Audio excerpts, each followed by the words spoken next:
한번 따라해 볼까요? 교회는 그의 몸이니 만물 안에서 만물을 충만케 하시는 이의 충만함이니라. 교회에 대한 정의인데요, 저는 성경에 몇 나오는 교회 정의 가운데 에베소서 1장 23절 이 정의가 가장 교회의 영광스러운 모습을 드러내는 정의다, 그렇게 생각을 합니다. 바울 선생께서 하신 얘기인데, 교회에 대해서 두 가지 얘기하고 계세요. 첫 번째는 교회는 예수 그리스도의 몸이다. 저는 이 말씀은 바울이 그냥 체험한 진리다, 그렇게 생각해요. 언제? 담메색 도상에서. 그때 바울은 교회의 원수였습니다. 예수 믿는 사람 핍박하기 위해서 담메색이라는 곳에 회당에 예수 믿는 사람 모여있다고 그래가지고 대제사장에 가서 스스로 영장 발부받아서 수색팀 만들어서 지휘하고 올라가고 있었는데 주님께서 나타나셨어요. 말 타고 가던 바울이 땅에 떨어져요. 하늘에서 환한 빛 때문에. 근데 하늘에서 소리가 들리는 거예요. 사울아, 사울아, 내가 왜 나를 핍박하느냐. 사울은 그 목소리를 들은 적이 없어요. 만난 적이 없기 때문에. 그래서 물어봐요. 주여, 당신이 누구시기에 내가 당신을 핍박했다고 하십니까? 그때 예수님께서 말씀하세요. 나는 네가 핍박하는 예수다. 여러분, 만나지 않는 사람을 어떻게 박해해요? 만나지 않았는데 어떻게 핍박할 수가 있어요? 바울이 핍박한 거는 예수 믿는 사람이에요. 예수 믿는 교회를 핍박한 거예요. 근데 예수님은 그에게 나타나셔서, 야, 너 왜 내 제자들을 이렇게 못 살게 구느냐? 너는 왜 교회를 그렇게 아프게 하느냐? 왜 예수 믿는 사람 그렇게 박해래? 그렇게 말씀하지 않으시고 예수님께서는 뭐라 그러셨냐 하면, 사울아, 네가 왜 나를 아프게 하냐? 네가 왜 나를 박해하냐? 그러신 거예요. 바울은 그 외에도 그의 많은 하나님에 대한 이해가 자기가 경험한 이 담메색 도상에 근거하는데요, 특별히 교회에 관한 이해는 그랬던 것 같아요.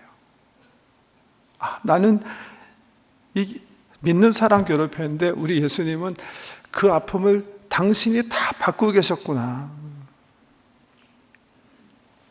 우리 주님은 믿는 성도를 자기처럼 생각하시는구나. 깨달았을 거예요. 그거의 은유적 표현으로 볼 수가 있어요. 교회는 예수의 몸이다. 교회는 그렇게 귀한 곳이에요. 우리 하나하나가 정말 귀한 사람이기 때문에도 귀하지만, 이 귀한 이유는 우리 예수님 마음속에 우리가 당신처럼 귀하기 때문에 귀한 줄 믿으시기 바랍니다. 이게 교회의 가장 영광스러운 실존이에요. 교회는 예수의 몸이다. 첫 번째고요. 첫 번째 그냥 시간이 없어서 그냥 지나갈 수 없고, 첫 번째이기 때문에 한 가지 생각하셔야 될 거 있어요. 여러분, 지금도 그래서 예수님을 핍박하실 수가 있어요. 우리 한 사람 한 사람이 교회 괴롭히시면 되는 거예요. 우리 성도님들을 막 슬프게 하시면 되는 거예요. 성도를 핍박하시잖아요. 그러면 지금도 하늘에 계신 우리 주님께서 그 아픔을 자기가 당하는 것처럼 가슴으로 다 받으실 거예요. 당하실 거예요. 또 주님 잘 섬기실 수도 있어요. 주님을 기쁘시게 해드릴 수도 있는 거예요. 우리 형제 자매를 잘 섬기면 되는 거예요. 같이 동지된 하나님의 사람들을 잘 섬기면 그게 우리 그냥 주님께서 야, 잘 노는구나, 그게 아니에요. 당신이 받으시는 것처럼 그 대접과 그 위로를 주님께서 받으실 거예요. 주님이 그렇게 말씀하셨어요. 마태복음 25장에 보면 뭐라고? 너희 형제 중에 지극히 작은 자 하나에게 한 것이 바로 나에게 한 것이다. 우리 같이 믿음의 식구가 된 우리 모든 형제 자매님 가운데 제일 신앙생활 잘못하시는 그런 분이 실수하셔가지고 감옥에 가셨어요. 내가 그분 찾아가서 위로하고 그분을 위해서 기도하고 그분이 다시 용기 얻을 수 있도록 내가 그분 방문했어요. 우리 예수님은 그 방문을 자기를 방문하신 것처럼 그렇게 받으시고 기뻐하시겠다는 거예요. 지극히 작은 자에게 한 그것, 냉수한 그릇 대접한 거, 위로의 따뜻한 말한 거, 내게 한 것이다. 너희가 나의 나라에 올 때 그 일로 인하여 나는 너희를 기억할 것이다. 우리 교회는, 우리 성도는 그렇게 존귀한 존재들. 우리 예수님 마음에 존귀하기 때문에 존귀한 거예요. 교회는 그의 몸이요. 두 번째는 만물 안에서 만물을 충만케 하시는 자의 충만이니라 이렇게 얘기하고 계세요. 교회가 어디 있냐? 세상 속에 있다는 거예요. 지금 세상 속에 있잖아요. 우리가 항상 있는 건 아니에요. 교회는 주님 오실 때 세상에 있지 않고 어떻게 돼요? 들려 올라가게 돼 있어요. 우리 주님께서 영광의 나팔소리와 함께 구름 타고 다시 오실 때 우리 성도들은 하늘나라로 들려 올라가요. 신랑 되신 예수 그리스도와 영적 결혼하기 위해서 교회가 들림받게 돼 있어요. 그렇지만 지금은 이 세상에 있는 거예요. 만물에 있으며, 교회는 그의 몸이니 만물 안에서 만물에 있으면서, 세상에 있으면서 세상을 어떻게 충만케 하시는 이의 충만이다 이렇게 얘기하고 계세요. 이 세상을 충만케 하시기 원하시는 분이 계세요. 누구예요? 예수님이죠. 예수님은 요한복음 1장 14절에 보면 은혜와 진리로 충만하신 분이세요. 그렇기 때문에 이 세상을 채우기 원해요. 왜 채우기 원해요? 비어있으니까 채우기 원하는 거예요. 이 세상에 은혜 없어요. 진리 없습니다. 있는 것처럼 보이지만 사실은 없어요. 텅 비어있거든요. 요즘 우리 115 묵상운동, 우리 지난주 쭉 읽어나간 이야기가 요셉 얘기죠. 어제 그제 읽은 얘기가 뭐예요? 보디바 집에서 일어난 사건 하나가 아주 하이라이트해서 기록되어 있죠. 보디바의 여인, 하나님 모르는 사람이에요. 이 여인이 모르는 게 많은데 요셉이 하나님과 지금 동침하고 있다는 걸 모르는 거예요. 자꾸만 유혹하는 거예요. 나랑 동침하자, 나랑 자자. 요셉의 손이 하나님의 손에 붙들마 되고, 이 사람은 지금 하나님과 동행하고 동침하고 있는데, 이 세상 여인이, 하나님 모르는 여인이 나와 자자, 나와 손잡고 가자, 손을 내밀자. 사람이 없는 순간, 없는 그 틈을 타서 이 여인이 요셉에게 다가와서 막 끌어당기죠. 이때 요셉이 급해져서 겉옷을 벗어놓고 주랭랑쳐요. 성경이 그 사건을 묘사하면서 그 여자 손에 들린 그 여자 손에는 겉옷만 덩그리 남았더라 이렇게 얘기하고 계세요. 저는 이 그림이 참 심벌릭하게 보여요. 파스칼이 얘기한 대로 근본적으로 우리 인생의 영혼 속에는 하나님께서 하나님 진리 은혜 외에는 채울 수 없는 God-shaped void, 한 진공 공간을 만들어 놓으셨어요. 그런데 하나님으로 채우지 않고 이걸 갖다가 쾌락으로, 돈으로, 광란으로 채우려고 잡아서 넣으려고 소유하려고 애쓰다가 결국 요셉을 쫓던 여인처럼 덩그라니 붙잡은 건 뭐예요? 알맹이 없는 옷, 빈손, 빈잔. 이런 인생을요, 우리 하나님께서 채우기 원하시는 거예요. 교회는 그의 몸이니 만물 안에서 만물을 충만케 하시는 이의 충만함이니라. 은혜와 진리를 공급하셔서 살아나게 하시기 원하시는데, 그런데 우리 하나님께서, 우리 주님께서 그러기 위해서 도구로 미리 채워놓는 그릇인데 그게 바로 교회다. 그래서 교회는 예수의 몸, 예수님 마음속에 자기 자신 같은 건데, 세상에 있으면서 세상을 은혜와 진리로 충만하게 하시려는 예수님이 미리 은혜와 진리를 채워놓는 그릇이다 이렇게. 그릇이 되기 위해서 세 가지 알아야 될 거 있어요. 첫째, 채워지셔야 돼요. 성도는, 교회는 늘 채워져야 돼. 뭐로? 은혜와 진리로. 진리는 늘 탐구하고 연구하고 배우셔야 돼요. 진리를 알지니 진리가 너희를 자유케 하리라. 너희는 배우고 확신한 일에 거하라. 배워야 될 게 있어요. 연구해야 될 게 있어요. 공부해야 될 게 있어요. 열심히 하셔야 돼요. 성경 말씀을 아셔야 돼요. 진리를 깨달으셔야 돼요. 그래야 묶이지 않고 자유인의 삶을 살 수 있어요. 그런가 하면 또 다른 일레멘트 하나 있는데, 받아야 되는 일레멘트가 있어요. 뭘 받아야 돼요? 은혜는 받아야 되는 거예요. 성령의 충만함은 받아야 되는 거예요. 은혜에 대해서 배우라고 하지 않았어요. 은혜는 받아라. 지금은 은혜 받을 만한 때요. 지금은 구원의 날이로다.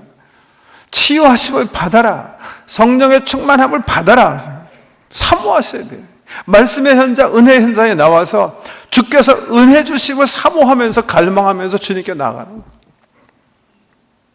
이걸 통해서 우리 은혜와 진리로 채워져야 되는 의미가 있는 거고요. 잘 담기 위해서 두 번째, 성령이 하나 되신 것을 힘써 지키셔야 돼요. 그릇이 아무리 채운들 구멍이 났으면 무슨 소용이 있겠습니까, 여러분? 구멍난 교회는, 깨진 그릇은 하나님의 은혜를 담고 공급할 수 없는 거예요. 여러분, 분쟁하는 교회가 믿지 않는 사람 전도해서 하나님 백성 삼는 거 보신 적 있으십니까? 저는 정말 못 봤어요. 제가 26년 목회하지만 다투는 교회가 전도해서 생명 구했다는 얘기 제가 듣지 못했어요. 작게 우리 가정교회 단점을 생각할 때, 우리 가정에서 부모님들이 예수 믿는다고 하면서 자녀들 앞에서 다투는데 자녀가 예수 믿는 거 보셨습니까? 떠나게 돼 있어요. 증거할 자격을 잃어버리는 거예요. 그래서 예수님께서요, 십자가 지시기 전에 요한복음 17장에 보시면 대제사장으로 기도하신 기도가 있는데요, 주님께서 이렇게 기도하세요. 하나님, 아버지와 내가 하나인 것처럼 우리를 따르는 이 제자들도 하나가 되게 하셔서 하나님께서 나를 저 세상을 위해서 보내신 것을 알게 하십시오. 교회의 일치, 교회 연합과 전도로 딱 묶어서 기도하세요. 왜? 교회는 만물에 있으면서 만물을 충만케 하시는 이의 도구, 충만이기 때문에 채워지기 위해서는 하나가 돼야 되는 거예요.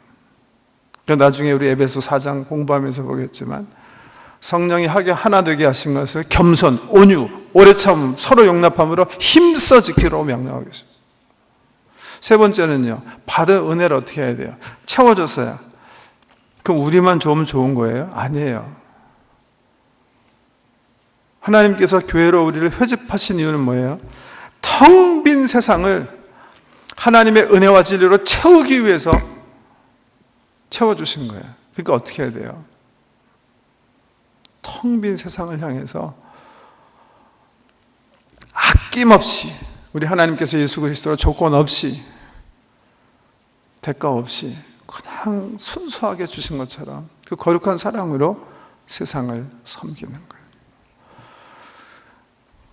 시간도 많이 갖고 우리 오늘 특별히 세례 성례식 때문에 우리 하이스 학생들과 같이 있어서 그냥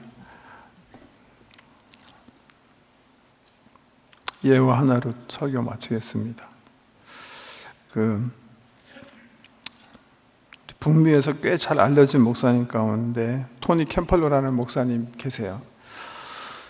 이분은 필라델피아의 이스턴 칼리지에서 사회학 교수 하시는 분이신데 목사님이세요. 목회는 하시다가 아무래도 자기네 은사가 아닌 것 같다 해서 목회는 안 하시고, 워낙 달변이시기 때문에 여러 지역을 돌아다니면서 순회 설교를 많이 하시는 분이세요.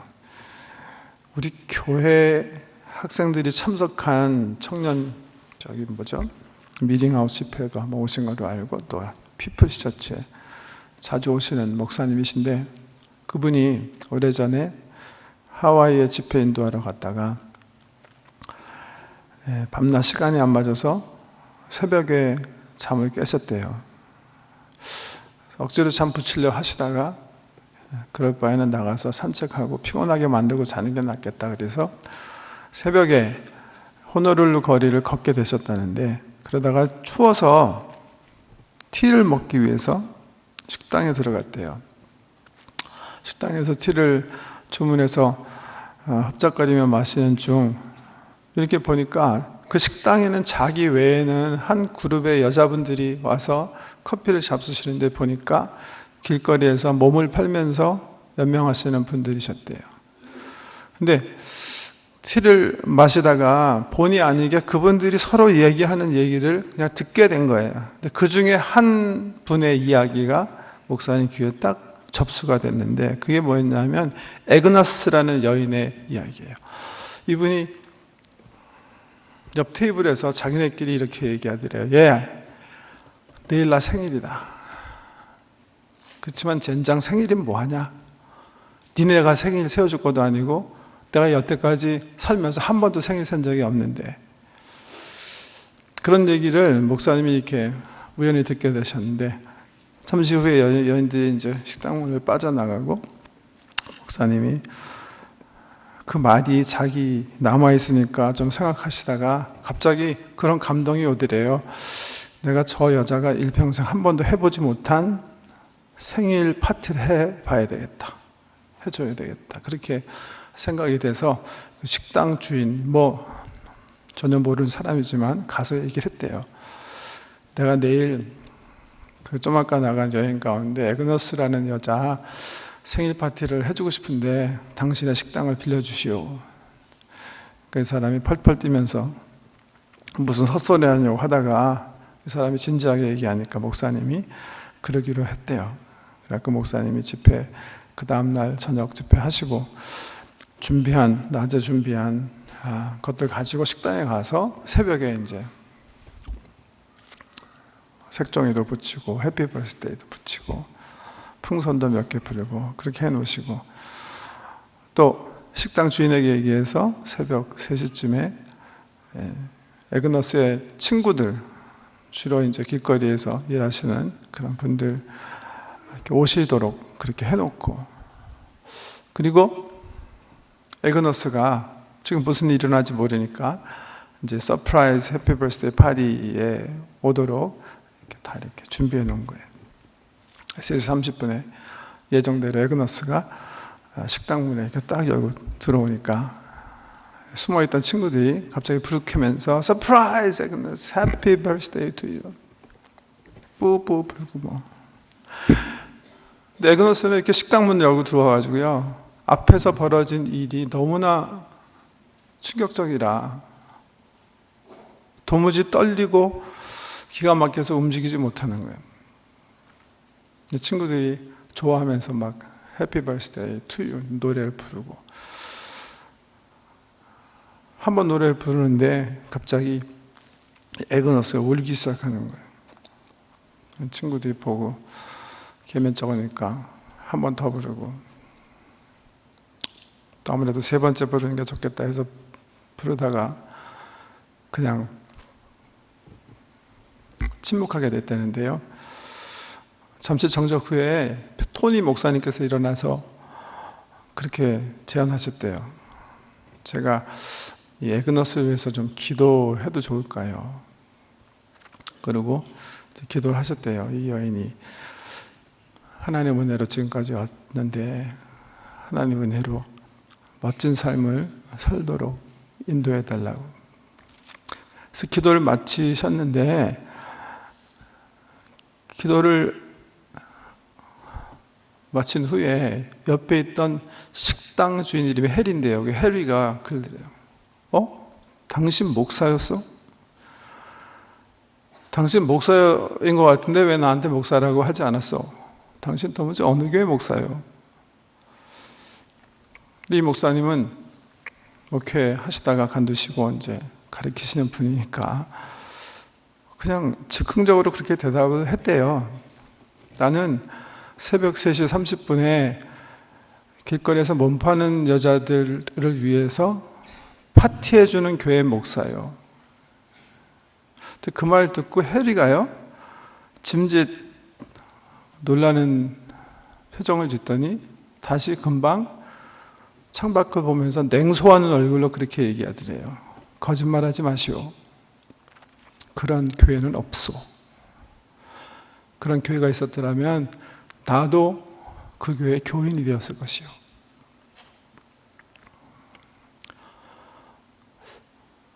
교회는 그런 사람들이, 세파에 지친 사람들이, 힘들어서 죽고 싶은 사람들이, 아무도 자기를 불러주는 데가 없지만 와서 하나님께서 나를 사랑하시는구나, 사랑의 노래, 마치 어머님 품처럼 들렀다 쉴 수 있는 장소. 세상에는 은혜와 진리가 없지만 들어오기만 하면 은혜가 느껴지고 진리로 인해서 내가 살 것 같은 그런 고향 어머니 품 같은 곳이에요. 문명이 발달했다고 하지만 영혼이 점점 외로움 속에서 죽어가는 이 세상을 살리는 그런 곳은 예수 그리스도의 교회입니다. 그런 거룩한 교회 되시길 주의 이름으로 축복합니다. 기도하십시다.